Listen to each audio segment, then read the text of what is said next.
एक गांव में एक मटके वाली चुड़ैल का साया था।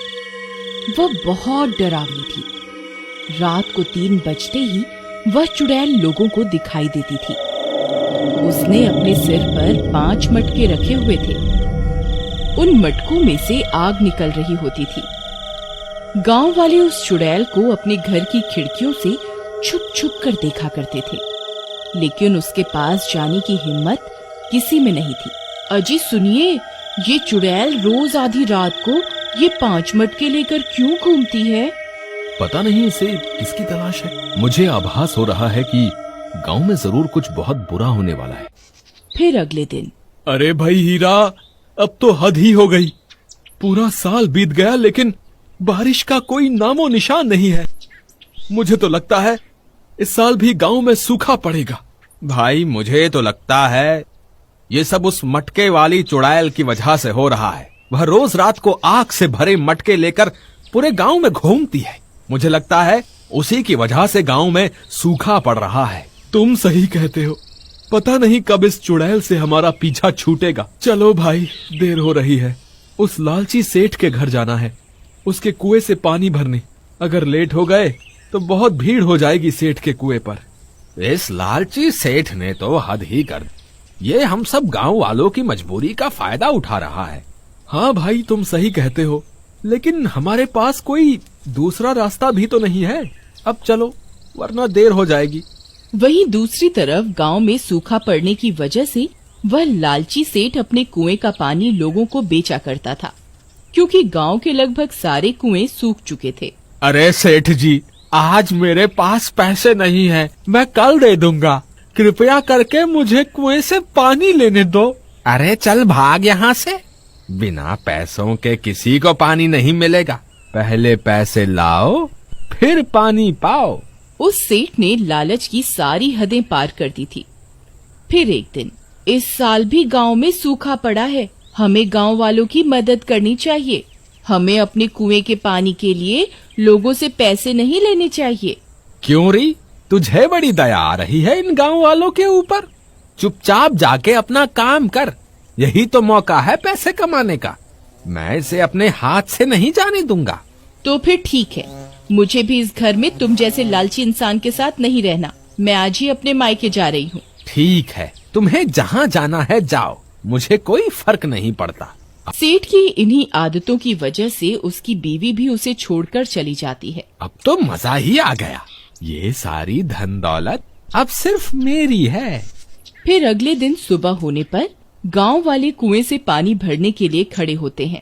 उनमें सबसे आगे एक साधु बाबा होते हैं। देखो साधु बाबा, इस कुएं से मुफ्त में पानी नहीं मिलता, तुम्हें इसके लिए पैसे देने होंगे। वत्स, मेरे पास पैसे तो नहीं है। तो फिर कहीं और से पानी भर लीजिए, यहाँ मुफ्त में कुछ नहीं मिलता।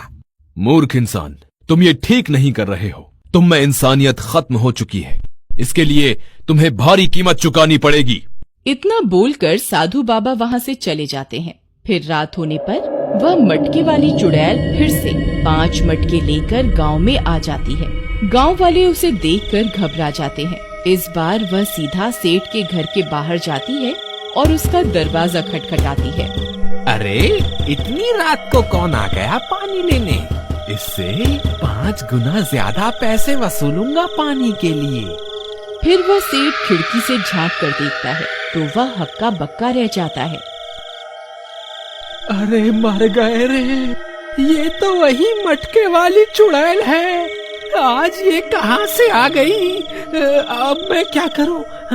अगर मैंने दरवाजा खोला तो ये मुझे कच्चा ही खा जाएगी। हे भगवान, मुझे इस चुड़ैल से बचाओ। चुड़ैल फिर से दरवाजा खटखटाती है, लेकिन सेठ डर के मारे दरवाजा नहीं खोलता। तो चुड़ैल अपने 5 मटकों में से एक मटका उसके दरवाजे के बाहर रखकर चली जाती है। शुक्र है भगवान, आज तो मैं बाल बाल बच गया। फिर वह बाहर निकलकर देखता है और हैरान रह जाता है। उसके घर के बाहर एक मटका पड़ा होता है जिसमें से आग निकल रही होती है। लगता है चुड़ैल पानी लेने के लिए आई थी, तभी अपना मटका यहाँ छोड़ गई है। इसमें जल्दी से पानी भर देता हूँ, नहीं तो ये मुझे नहीं छोड़ेगी। फिर वह उस मटके में पानी डालता है, लेकिन पानी उस मटके में नहीं जाता और आग और ज्यादा भड़क जाती है। अरे ये क्या, इस मटके में तो पानी जा ही नहीं रहा, ऊपर से ये आग तो और भी तेज हो गई। फिर अगले दिन सुबह होने पर सेठ सीधा उस साधु बाबा की कुटिया की तरफ उनसे मदद मांगने जाता है। हे साधु बाबा, मुझे माफ कर दो, उस दिन मैंने आपको पानी नहीं लेने दिया, मैं उस दिन के लिए बहुत शर्मिंदा हूँ। वह मटके वाली चुड़ैल कल रात को मेरे घर के बाहर एक मटका छोड़ के चली गई है, उसमें से आग के शोले निकल रहे हैं। अब मुझे कुछ समझ में नहीं आ रहा कि मैं क्या करूं।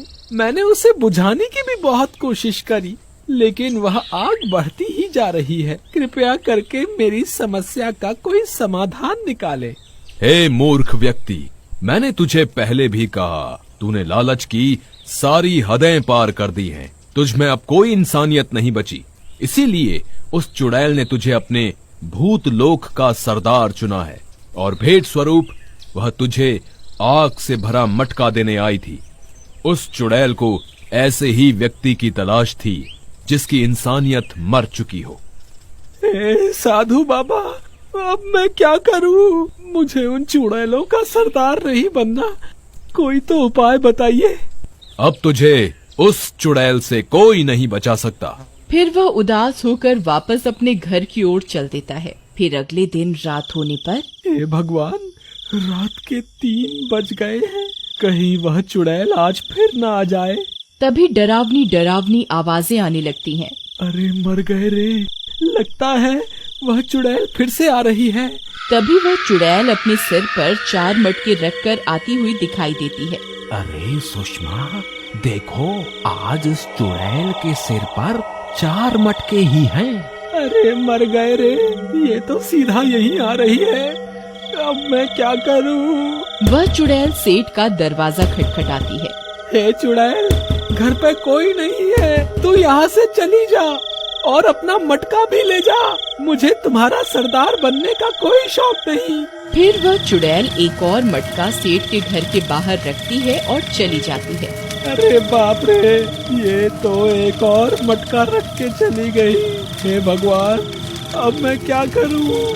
अरे सुरेश, तुझे पता चला? वह मटके वाली चुड़ैल सेठ के घर 2 मटके छोड़ के चली गई है। यार, 2 दिनों से कोई गांव वाला पानी लेने भी नहीं आ रहा, अब क्या करूं? इस चुड़ैल ने तो मेरा सारा धंधा ही चौपट कर दिया। फिर वह उस मटके की आग को बुझाने की कोशिश करता है, लेकिन आग और भड़क जाती है। अरे मर गए रे, ये आग तो और भड़क गई, अब मैं क्या करूं?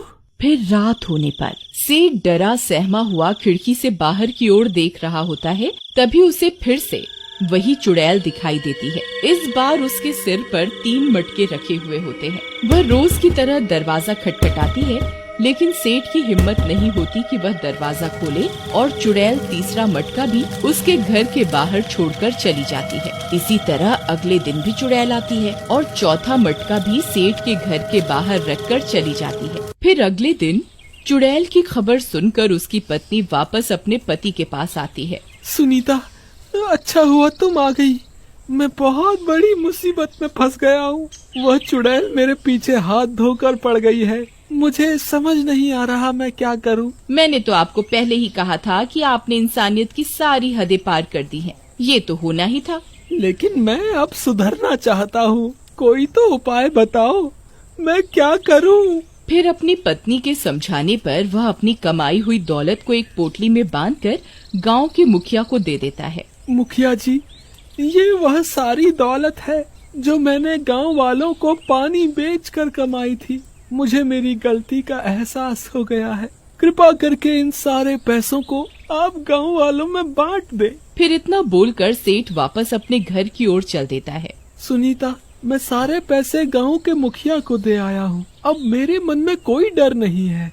मैंने सब गांव वालों को भी कह दिया है, उन्हें जितना पानी चाहिए वह मेरे कुएं से ले सकते हैं। मुझे आपके ऊपर बहुत गर्व है, आपने बहुत अच्छा काम किया है। अब हमें उस चुड़ैल से डरने की कोई जरूरत नहीं है।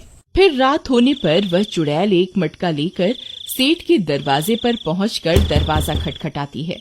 अरे मर गए रे, अब मैं क्या करूं?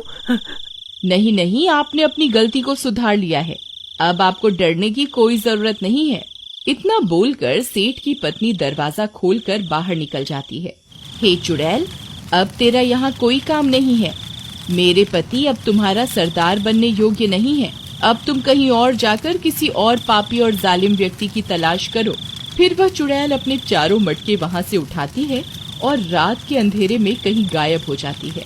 अरे सुनीता, तुम तो बहुत हिम्मत वाली निकली, जो उस चुड़ैल का सामना करने के लिए अकेले ही घर के बाहर निकल गई।